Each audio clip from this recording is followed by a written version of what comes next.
चाहे विरोधी सामने हो, चाहे मजाक उड़ाने वाले लोग सामने हो, उसकी आराधना करो तो यरीहो जैसी दीवारें यीशु मसीह के नाम से आपके सामने से खत्म हो जाएंगी और बंदी गृह की नींवें हिल जाएंगी। आप बेड़ियों से आजाद हो जाएंगे। आप प्रभु यीशु के नाम से बड़े बड़े चमत्कारों को देखेंगे।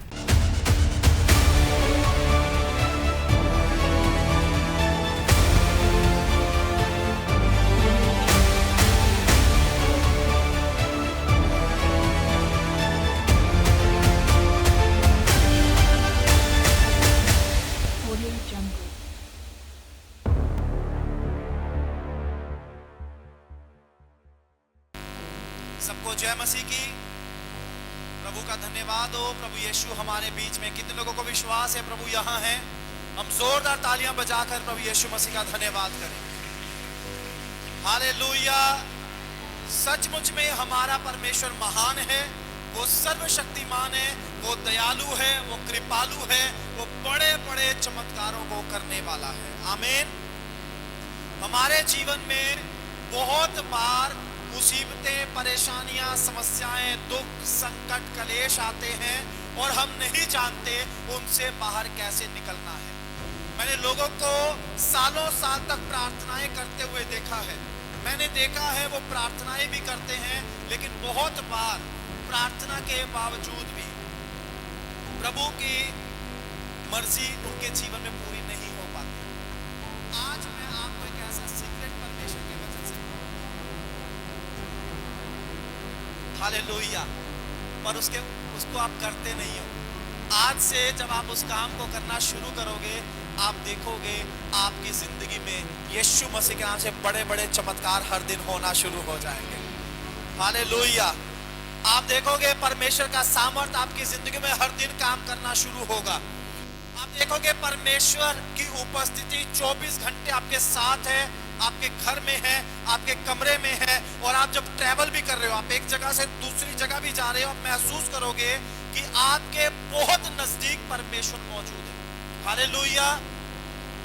परमेश्वर आपके नजदीक आएगा, आपके साथ रहेगा, आपके संग चलेगा और आपके जीवन में परमेश्वर हर दिन काम करेगा। आमीन। हालेलुया। प्रभु का दास दाऊद बोलता है, तेरी स्तुति निरंतर मेरे मुख से होती रहेगी। आमीन। प्रभु का दास, प्रभु की महिमा करने वाला, उसकी आराधना करने वाला एक व्यक्ति है, उसका नाम दाऊद है। दाऊद के जीवन के बारे में जब आप बाइबल से ध्यान से पढ़ोगे तो दाऊद के लगभग बचपन से, यानी 15-16 से लेकर उसके मरने तक का सारा बाइबल के अंदर। और आप जगह जगह पर क्या देखोगे कि दाऊद हर समय परमेश्वर की आराधना ही करता है। जब दाऊद 15-16 साल का था, वो चराने का काम करता था। क्या करता था? भेड़ बकरियां चराने का काम, गडरिया, चरवाहा जिसको बोलते, वो काम था उसका। जब वो राजा पूरे देश के गडरिया था तो भी आराधना करता था, राजा बन गया तो भी आराधना करने उसने नहीं छोड़ी। और यही उसकी लाइफ का सीक्रेट था कि वो एक साधारण, कि वो हर दिन परमेश्वर की महिमा करने वाला था। हालेलुया। हमारे जीवन में मुसीबतें आती हैं, परेशानी आती हैं, समस्याएं आती हैं, हम उनसे बाहर कैसे निकलेंगे? वो कैसे खत्म होंगी? कुछ परेशानियां तो ऐसी होती हैं जिनका हमारे पास कोई हल नहीं है। उदाहरण के लिए आपकी सैलरी 10-15 हजार रुपए हो और आपके सिर के ऊपर 15-20 लाख का कर्ज हो जाए, कैसे उतरेगा? घर का खर्च भी चलाना है, परिवार भी, किराए भी, खाना और कर्ज भी उतारना है। कोई जवाब आपके पास नहीं है। ऐसी बीमारी कई बार कुछ लोगों के शरीर में आ जाती है, जिस बीमारी के इलाज के लिए मेडिकल साइंस बोलती है, डॉक्टर बोलते हैं इसका दुनिया में कोई इलाज नहीं है। 4th स्टेज का कैंसर हो गया, कोई इलाज नहीं है। डायबिटीज की प्रॉब्लम होगी, कोई इलाज नहीं है। सर्वाइकल की प्रॉब्लम होगी, कोई इलाज नहीं है। बहुत सारी छोटी और बड़ी ऐसी बीमारियां जिनका आज भी मेडिकल साइंस में डॉक्टरों के पास कोई इलाज नहीं है। आपके पास भी उसका कोई हल नहीं है। तो जब ऐसी परिस्थितियों में फंस जाएं, तब याद रखना वो समय परमेश्वर की महिमा करने का, आराधना करने का समय है। हमें गीत गाते हैं, आराधना में है छुटकारा, आराधना में है चंगाई। क्यों गाते हैं गीत? क्योंकि जब आराधना होती है तो सचमुच में छुटकारे होते हैं, चंगाइयां होती हैं, हालात बदल जाते हैं और सब कुछ नया हो जाता है। और जो हमारे लिए असंभव है, आराधना करने से परमेश्वर का वो सामर्थ काम करता है जो उस असंभव काम को संभव बना देता है। आमीन, हालेलुया। आप बाइबल उठाओ, बाइबल के दो भाग है, पुराना नियम, नया नियम। पुराने नियम से लेकर नए नियम तक आपको मिलेगा जब जब मुसीबतों में लोग पड़े, प्रभु के लोग जब जब मुसीबतों में, परेशानियों में पड़े, उन्होंने आराधना की और बड़े छुटकारों को देखा। हालेलुया। एक वचन बाइबल से पढ़ते हैं, प्रेरितों के काम अध्याय 16 उसका 25 और 26 वचन। बहुत सारे लोग इसको पहले से जानते होंगे, पहले से पढ़ा होगा, पर आज आपको कुछ नया सीखने को मिलने वाला है। जल्दी से अपनी बाइबल खोलें, प्रेरितों के काम की किताब 16 अध्याय उसका 25 और 26 वचन पढ़ेंगे। जल्दी से निकालें, और जिनके पास बाइबल नहीं है, स्क्रीन के ऊपर वचन लिखा हुआ है, आप पढ़ सकते हो। जल्दी से। आधी रात के लगभग पौलुस और सिलास प्रार्थना करते हुए परमेश्वर के भजन गा रहे थे और कैदी उनकी सुन रहे थे। इतने में एकाएक बड़ा भूकंप आया, यहाँ तक कि बंदीगृह की नींव हिल गई और तुरंत सब द्वार खुल गए और सबके बंधन खुल पड़े। आमीन, आमीन। सब बोलो हालेलुया। हालेलुया। यहाँ पर दो लोग हैं, प्रभु के दास हैं, परमेश्वर की सेवा करने वाले हैं, लोगों को परमेश्वर का वचन सुनाते हैं। और बाइबल में लिखा है उनका नाम पौलुस और सिलास है। पौलुस और सिलास जब परमेश्वर का वचन सुनाते थे तो कुछ लोगों को बड़ा बुरा लगता था, जैसा आज भी होता है। आज भी होता है ना, जब वचन प्रचार होता है तो बहुत सारे लोग बोलते हैं ये धर्म परिवर्तन करवा रहे हैं जी, ये लोगों को जबरदस्ती लालच दे के बदल रहे हैं जी। बहुत सारी बातें आज भी दुनिया में होती हैं। आज से 2000 साल पहले भी यही बातें होती थी दुनिया के अंदर। तो पौलुस और सिलास जो प्रभु का वचन सुनाने वाले दो व्यक्ति हैं, उनको वहां के लोगों ने पकड़ के जेल में बंद करवा दिया, जैसा आज भी लोग पास्टरों को करवाते हैं। तो वो दो लोग जेल में हैं, बंदी गृह में हैं। वहां पर उन दोनों लोगों ने ये सोचने की बजाय हम जेल से बाहर कैसे आएंगे, हमारा छुटकारा कैसे होगा, हमारी जिंदगी में ये जेल का समय क्यों आ गया, हम कब बाहर आएंगे, ये सब की बजाय आधी रात के लगभग प्रभु के दास पौलुस और सिलास प्रार्थना करते हुए परमेश्वर की महिमा के गीत गा रहे हैं, मतलब आराधना कर रहे हैं। हालत पता क्या है उनकी? उनको जेल में डालने से पहले पीटा गया है, मारा गया है, शरीर पे जख्म है, पूरा शरीर दर्द है, बुरी हालत उनकी है, हाथ पैर बेड़ियों से जकड़े हुए हैं। और ऐसी हालत में, ऐसी परिस्थिति में ये दोनों लोग प्रभु का भजन गा रहे हैं, गीत गा रहे हैं प्रभु के। और जब इन्होंने भजन गाना सुना शुरू किया, भजन गा रहे हैं, प्रभु की आराधना कर रहे हैं, जैसे कुछ देर पहले आप लोग आराधना कर रहे थे, ऐसा ही उस रात उस जेल में हो रहा था। उस जेल में भजन गाए जा रहे थे और भजनों को गाते गाते बाइबल बोलते कैदी उनकी सुन रहे थे। जितने कैदी जेल में बंद थे, आसपास सबको आवाज आ रही है, सब सोच रहे हैं ये जेल में कौन आ गया, आधी रात को भजन गा रहे कौन आ गया, जिनको शरीर में दर्द नहीं हो रहा कौन आ गया, जो सोने की बजाय अपने परमेश्वर के गीत भजनों को गा रहे हैं, सारे उनकी सुन रहे हैं। ये दोनों गा रहे हैं और गाते गाते ऐसा बड़ा चमत्कार हुआ, परमेश्वर का ऐसा सामर्थ उतरा कि बाइबल बताती है जिस जेल में वो थे, जितने कैदी सुन रहे थे और जितने वो जेल में थे, सारे लोगों के हाथों से वो बेड़ियां खुल गई। जितने दरवाजे पे ताले लगे हुए थे, सारे के सारे दरवाजे खुल गए और जिस जेल में वो थे उसकी नींव तक हिल गई और जेलर ने सोचा सारे कैदी भाग गए हैं। हालेलुया। गीत को गाते गाते, आराधना को करते करते प्रभु का ऐसा सामर्थ उतरा, सुनने वालों को भी और गाने वालों को भी परमेश्वर ने आजाद कर दिया। उनके हाथों पैरों की बेड़ियां खुल गई। आमीन। आज आप यहां पर किस बंधन में हो? बीमारी, कर्जा, दुख, तकलीफ, परेशानी, समस्या, बहुत सारे बंधनों में आज आप यहां पर आए हो सकते हैं। लेकिन बाइबल में लिखा है परमेश्वर कल, आज और युगानुग एक समान है। अगर आज भी आप परमेश्वर की वैसी आराधना करोगे तो आपके भी बंधन खुलेंगे यीशु मसीह के नाम से। आप भी जिन बातों में जकड़े हुए हैं आप आजाद होकर जाओगे यीशु मसीह के नाम से, क्योंकि परमेश्वर कभी बदलता नहीं है। आमीन। दुनिया बदल जाती है, लोग बदल जाते हैं, समय बदल जाता है, हालात बदल जाते हैं, परिस्थितियां बदल जाती हैं, लेकिन परमेश्वर कभी नहीं बदलता। आमीन। जिस परमेश्वर ने 2000 साल पहले उस जेल में उन कैदियों को रिहा किया था, वही परमेश्वर आज हमारे बीच में मौजूद है और वो आपको भी आजाद करके, रिहा करके यहां से भेजेगा, अगर आप उसकी आराधना आत्मा और सच्चाई से करने वाले हो। आमीन। हालेलुया। और जानते हैं इसके बाद क्या हुआ? मैंने इसके बाद का जिक्र नहीं पढ़वाया, घर जाके बाइबल में पढ़ना, मैं बताता हूं आपको। जब जेलर ने देखा सारे कैदी रिहा हो गए, सारे दरवाजे खुल गए, वहां पे भूकंप आ गया, वो बंदी गृह की नींव हिल गई, तो जेलर ने अपनी तलवार निकाली अपने आप को मारने के लिए, क्योंकि उसको पता था अगले दिन उसको मौत की सजा मिलेगी राजा के हाथों से, क्योंकि जेलर वो है और सारे कैदी भाग गए, उसको मरना था। उसने सोचा राजा के हाथों बेइज्जती करवाने के बजाय अपने आप को खुद खत्म कर लूं, तलवार निकाली, अपने आप को मारने वाला था। तभी प्रभु के दास पौलुस ने बोला ठहर जा,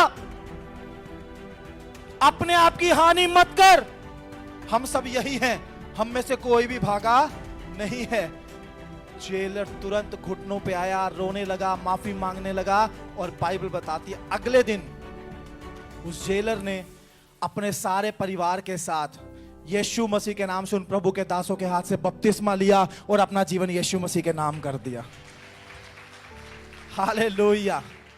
आप जानते हो जब आप आराधना करोगे, जब आप प्रभु के भजन गाओगे, जब आप गीत गाकर प्रभु की महिमा करोगे, आप आजाद होंगे, सुनने वाले आजाद होंगे। आपको तंग करने वाले, आपका विरोध करने वाले लोग अपना जीवन यीशु मसीह को दे देंगे। ऐसा सामर्थ आराधना में काम करेगा। इसलिए मैं आपको बोलना चाहता हूं, चाहे ऑफिस में हो, चाहे घर में हो, चाहे ट्रैवलिंग में हो, चाहे आप अपने कमरे में बंद हो, जहां पर भी हो, परमेश्वर की आराधना करना शुरू कर दो, क्योंकि आराधना में बंधन टूटने वाले हैं, आजादी आने वाली है, छुटकारे होने वाले हैं, चमत्कार परमेश्वर करने वाला है। इसलिए उसकी आराधना हर समय करो। आमीन। हालेलुया। पुराने नियम की एक घटना के बारे में आपको बताता हूं। परमेश्वर ने अपने लोगों को एक गुलाम देश से बाहर निकाला। उस देश का नाम मिस्र था। परमेश्वर के चुने हुए लोग इजरायली थे। इजरायलियों को परमेश्वर ने मिस्र से बाहर निकाला और बोला एक देश मैंने तुम्हारे लिए रखा है, वहां दूध और मधु की धाराएं बहती हैं, तुम वहां पर जाओ, तुम्हें वहां पर रहना है, वो देश बड़ा अच्छा है। गुलामी से बाहर निकाला, उस देश में लेकर जाना है, रास्ता लंबा है, रास्ते में बहुत सारे देश आने हैं, इजरायली लाखों लोग हैं। उन लाखों लोगों ने जब मिस्र देश से निकलना शुरू किया, रास्ते में कई देश आए, उनमें से एक का नाम था यरीहो। वो एक शहर था। उस जगह के राजा से इजरायली लोगों ने बात की, हमें अपने शहर से निकलने दे, हमें उस पार जाना है। राजा को विश्वास नहीं हुआ। राजा ने सोचा ये लाखों इजरायली लोग हैं, एक बार शहर में घुस गए, हमारे शहर के ऊपर कब्जा कर लेंगे, इनको अपने शहर में नहीं आने देंगे। राजा ने मना कर दिया। अब इजरायली लोग सोच रहे पार जाना है, क्या करें क्या करें क्या करें, क्योंकि उस शहर के चारों तरफ बाइबल बताते बड़ी मोटी और बहुत ऊंची एक शहर पनाह थी। शहर पनाह का मतलब एक बहुत बड़ी दीवार थी पूरे शहर के चारों तरफ। इतनी बड़ी दीवार, कोई तोड़ने का रास्ता नहीं है। दीवार के बीच में जो दरवाजे हैं वो राजा ने बंद करवाए हैं, उसके पार जाने का कोई रास्ता नहीं है। इस्राएलियों के पास कोई ऐसा हथियार नहीं है कि उस दीवार को या उस शहर को पार किया जाए। साथ में बुजुर्ग भी हैं, साथ में बच्चे भी हैं, साथ में औरतें भी हैं, और सारों को उस पार जाना है। प्रार्थना किया, परमेश्वर से पूछा परमेश्वर क्या करें, इसका कोई हल हमारे पास नहीं है, ये मुसीबत बहुत बड़ी है, ये रास्ते चारों तरफ से बंद हैं, हम पार कैसे जाएंगे, हम आगे कैसे बढ़ेंगे, आप हमें बताओ। परमेश्वर ने बोला एक काम करो, लीडर्स, लोगों को इकट्ठा करो, इजराइल के लीडर्स लोगों को इकट्ठा किया, परमेश्वर ने इंस्ट्रक्शंस दी। परमेश्वर ने बोला अपने आगे याजकों को लो, याजक मतलब आज के टाइम में जैसे पास्टर होते हैं, उनको लो अपने आगे आगे, पीछे पीछे जवान चलो, हाथ में कोई हथियार की जरूरत नहीं है, सिर्फ नरसिंगा लो, मतलब साज जो उस टाइम चलता था जिससे परमेश्वर की महिमा होती थी, नरसिंगा फूंकते हुए चलो, शहर का चक्कर लगाओ। 6 दिन तक रोज एक एक चक्कर लगाना, 7वें दिन उस शहर के चारों तरफ 7 चक्कर लगाने, दीवार को छूना नहीं है, दीवार तोड़नी है, दीवार से पार जाना है, पर परमेश्वर ने बोला दीवार को छूना नहीं है, सिर्फ चक्कर लगाने हैं, सिर्फ परमेश्वर की महिमा के लिए नरसिंगा फूंकना है, सिर्फ उसकी जय जयकार करनी और कुछ भी नहीं करना। इजरायलियों ने सोमवार को इकट्ठा हुए, एक चक्कर लगाया, वापस आए, अपनी छावनी में रेस्ट किया, टेंट में आके रेस्ट किया। अगले दिन फिर सुबह उठे, फिर पूरे शहर का चक्कर लगाया, फिर आके रेस्ट किया। तीसरे दिन फिर, चौथे दिन फिर, 5वें दिन फिर, 6ठे दिन फिर, 7वें दिन परमेश्वर ने बोला था 7 चक्कर लगाने हैं। इतना बड़ा शहर, 7 चक्कर लगाने हैं। सुबह सुबह उठ गए, 7 चक्कर लगाने के लिए 7 चक्कर लगाए। 7 चक्कर लगाने के बाद परमेश्वर ने बोला था सिर्फ ऊंचे जय जयकार करना, प्रभु यीशु मसीह की जय, हालेलुया, सिर्फ इतना बोलना है। 7 चक्कर लगाए, पूरे शहर का चक्कर लगा के सारे लोग थके हुए हैं, अब क्या होगा, 7 दिन से इंतजार कर रहे हैं, दीवार तो हिली भी नहीं, दीवार से एक ईंट भी नहीं गिरी, हालेलुया, दीवार से एक ईंट तक नहीं हिली, दीवार 1 इंच भी हिली इधर उधर नहीं हुई, दीवार का कोई भी हिस्सा कमजोर नहीं पड़ा, दीवार में कोई दरार नहीं आई। 6 दिन हो गए आराधना करते करते, 7वें दिन की शाम हो चुकी, आराधना करते करते अभी तक कुछ भी नहीं हुआ। लेकिन जैसे ही उन्होंने परमेश्वर के नाम की जय जयकार लगाई, बाइबल बोलती है वो दीवार नींव से खत्म हो गई, नीचे गिर गई और सारे इस्राएली उस शहर के अंदर घुस गए और उन्होंने परमेश्वर के नाम की महिमा उस शहर के अंदर जाकर की। हालेलुया।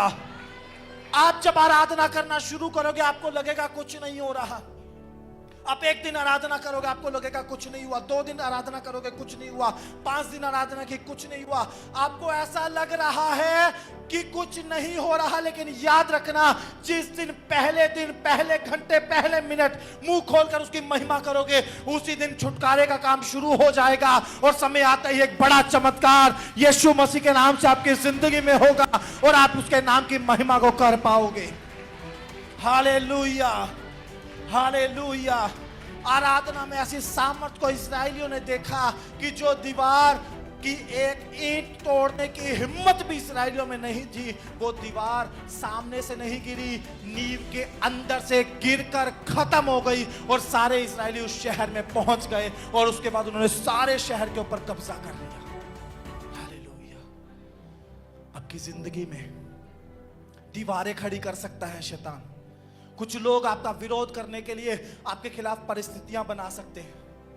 आपको बिजनेस चलाना है, आपके बिजनेस के ना चलने के लिए बहुत सारे लोग जादू टोना कर सकते हैं। आपके आसपास के पड़ोसियों को, जहां आप काम करते हैं, आपके पड़ोसियों को आपके खिलाफ भड़का सकते हैं कि वो आपके काम में रुकावट को पैदा करें। आपके कई कंपटीटर खड़े हो सकते हैं आपके बिजनेस में। जब आप जॉब के ऊपर जाते हो, आपकी जॉब को छीनने के लिए कुछ लोग जेलसी के कारण ऑफिस में आपके खिलाफ माहौल बना सकते हैं। आपकी प्रमोशन को रोकने के लिए बहुत सारे लोग आपकी खिलाफत कर सकते हैं। जब आपको मकान बनाना हो, बहुत सारे लोग मकान की नींव ही ना पड़े उस जगह पर जादू टोना कर सकते हैं। बहुत सारे लोग वहां उस जमीन के ऊपर आकर झगड़ा कर सकते हैं। आपके हर काम में बड़ी से बड़ी रुकावटें लोग खड़ी कर सकते हैं। लेकिन याद रखना, जिस घड़ी आप आराधना शुरू करोगे, आप उन बंधनों को टूटते हुए, छुटकारों को आते हुए और चमत्कारों को होते हुए देखोगे यीशु मसीह के नाम से, और आपकी जिंदगी में परमेश्वर बड़े बड़े काम करेगा। आमीन, हालेलुया। आप आराधना करने वाले व्यक्ति हैं। आज चाहे आप बहुत गरीबी में, कंगाली में और कर्जे में हो, लेकिन याद रखना, आने वाला टाइम आपकी बढ़ती और उन्नति का होगा, क्योंकि प्रभु का वादा है, तुझे नीचे नहीं तुझे ऊपर रखूंगा, तुझे पूंछ नहीं तुझे सिर बनाऊंगा, तुझे उधार लेने वाला नहीं, बहुत सारी चाहते को उधार देने वाला बनाऊंगा। आमीन, हालेलुया। सीक्रेट एक ही है, आपको परमेश्वर की आराधना करनी है। आमीन। कुछ लोग आराधना करते हुए शर्माते हैं, मैं चर्च में देखता हूँ आराधना करते हुए शर्माते हैं, इधर देख रहे हैं कोई मुझे देख तो नहीं रहा, इधर देखते हैं कोई मुझे देख तो नहीं रहा। शर्म आती है तालियां बजाते हुए, शर्म आती है गीत गाते हुए। अगर आप आराधना करते हुए शर्माएंगे आपकी जिंदगी में काम नहीं। दाऊद राजा बना। दाऊद के बारे में परमेश्वर पता क्या बोलता है? परमेश्वर बोलता है दाऊद मेरे मन के अनुसार है। क्यों? जब राजा नहीं था, एक साधारण चरवाहा था, भेड़ बकरियां चराने वाला था, तब भी ऐसी आराधना करता था। और जब राजा बन गया, अब मैं राजा हो गया, अब मैं ऐसे आराधना नहीं कर सकता, बड़े एलिगेंट वे में, बहुत आराम से, ऐसे ऐसे अब ऐसे आराधना करनी है। लोग मुझे देख रहे हैं, मैं बहुत पढ़ा लिखा हूं, मैं बहुत अच्छे फैमिली बैकग्राउंड से हूं, लोग मुझे देख रहे हैं, मुझे ऐसा नहीं करना। आपको एक बात बोलता हूं, एक बार इजराइल का राजा बनने के बाद परमेश्वर की वाचा का संदूक लेके आ रहे थे एक शहर से दाऊदपुर में। सब लोग आराधना कर रहे थे, झूम रहे थे, नाच रहे थे। राजा दाऊद ने क्या किया? कमर पे बांधा कपड़ा, इधर ऊपर का कपड़ा नहीं था, उसने परवाह नहीं की। वो संदूक के आगे नाचता कूदता प्रभु की महिमा करता हुआ आ रहा है, खूब नाच रहा है, खूब कूद रहा है। सब लोग देख रहे तो राजा है कैसे नाच रहा है, उसने परवाह नहीं की। जब महल के पास पहुंचा, उसकी पत्नी खिड़की में से नीचे झांक रही है कि मेरा पति जो इतना बड़ा राजा है पूरे इजराइल के ऊपर, आधा नंगा होके प्रभु की महिमा कर रहा है, नाच रहा है, कूद रहा है, कैसा कर रहा है ये? राजा दाऊद संदूक को रखवाने के बाद महल में वापस आया। उसकी पत्नी मीकल ने बोला, क्या अच्छा दिख रहा था तू, आधा नंगा होके दासियों के सामने नाच रहा था, बड़ा आदर और महिमा हो रही थी तेरी, बहुत अच्छा लग रहा था तू। उसकी बेइज्जती की। राजा दाऊद ने उसको आगे से पता क्या जवाब दिया? ध्यान से सुन, मैं अपने आप को इससे भी तुच्छ बनाऊंगा, इससे भी नीचे गिर के खुदा की आराधना करूंगा, और याद रखना मैं ऐसा ही रहूंगा, मैं अपने आप को बदलने वाला नहीं। और राजा दाऊद ऐसे ही प्रभु की आराधना करता रहा और परमेश्वर उसको और ऊंचा उठाता रहा। और जिस औरत ने राजा दाऊद का विरोध किया, उसको निकम्मा करार दिया, उसकी बेइज्जती की, उस औरत को उस दिन के बाद मरने तक कोई बच्चा पैदा नहीं हुआ। उसी दिन उसकी कोख को परमेश्वर ने बंद कर दिया। कोई आपकी आराधना में मजाक उड़ाता है, आपकी आवाज कैसी है, आप ताली कैसे बताते हो, आप गीत कैसे गाते हो, कोई इन बातों के कारण आपका मजाक उड़ाए, तो खुदा का धन्यवाद करना। आपको प्रभु ऊंचा उठाने के लिए जा रहा है और उसको खुदा जवाब देने के लिए जा रहा है। हालेलुया। आराधना में शर्माना नहीं है, आराधना में डरना नहीं है, आराधना में घबराना नहीं है, आराधना में अपने परमेश्वर के नाम को ऊंचा करना है। लोग क्या बोलेंगे, लोग क्या देखेंगे, लोग क्या कहेंगे, ये सारी बातें आपके जीवन से दूर हो जानी चाहिए। आमीन। मुझे आज भी याद है, मैं आपको अपने घर की बात बता रहा हूँ। मेरे घर में जब पहली बार हमने पास्टर जी को बुलाया, इनवाइट किया, पड़ोसियों में हमें डर था किसी को पता ना चल जाए, क्योंकि मैं एक हिंदू फैमिली से हूं, किसी को पता ना चल जाए कि इन्होंने चर्च के पास्टर को अपने घर बुलाया है। लोग क्या बोलेंगे, धर्म बदल लिया, पैसा ले लिया, ईमान बेच दिया, बहुत सारी बातें लोग बोलेंगे। जब उनको घर बुलाया और उन्होंने गीत गाना शुरू किया, प्रभु के दास लोगों ने भजन गाना शुरू किया, हमने तुरंत सारे दरवाजे बंद कर दिए, किसी को पता ना चल जाए। लेकिन जब पूरी तरह विश्वास में आए तो मैं खुदा का धन्यवाद करता हूँ। घर हो चाहे बाहर हो, चाहे गली हो, चाहे किसी और का घर हो, जहाँ खुदा मुझे बोलता है उसकी महिमा करने के लिए, मैं वहीं पर उसकी आराधना, उसकी महिमा करना शुरू कर देता हूँ। क्योंकि मैं जानता हूँ मेरा खुदा जिंदा है, मैं उसकी महिमा करूँगा, वो मेरी जिंदगी में काम करेगा। आमीन। हालेलुया। चाहे विरोधी सामने हो, चाहे मजाक उड़ाने वाले लोग सामने हो, उसकी आराधना करो तो यरीहो जैसी दीवारें यीशु मसीह के नाम से आपके सामने से खत्म हो जाएंगी और बंदीगृह की नींवें हिल जाएंगी। आप बेड़ियों से आजाद हो जाएंगे। आप प्रभु यीशु के नाम से बड़े बड़े चमत्कारों को देखेंगे। आमीन। हालेलुया। हमें अपना एक रिश्ता परमेश्वर के साथ रखना है। आमीन। आपको पता है परमेश्वर ने हमें क्यों बनाया है?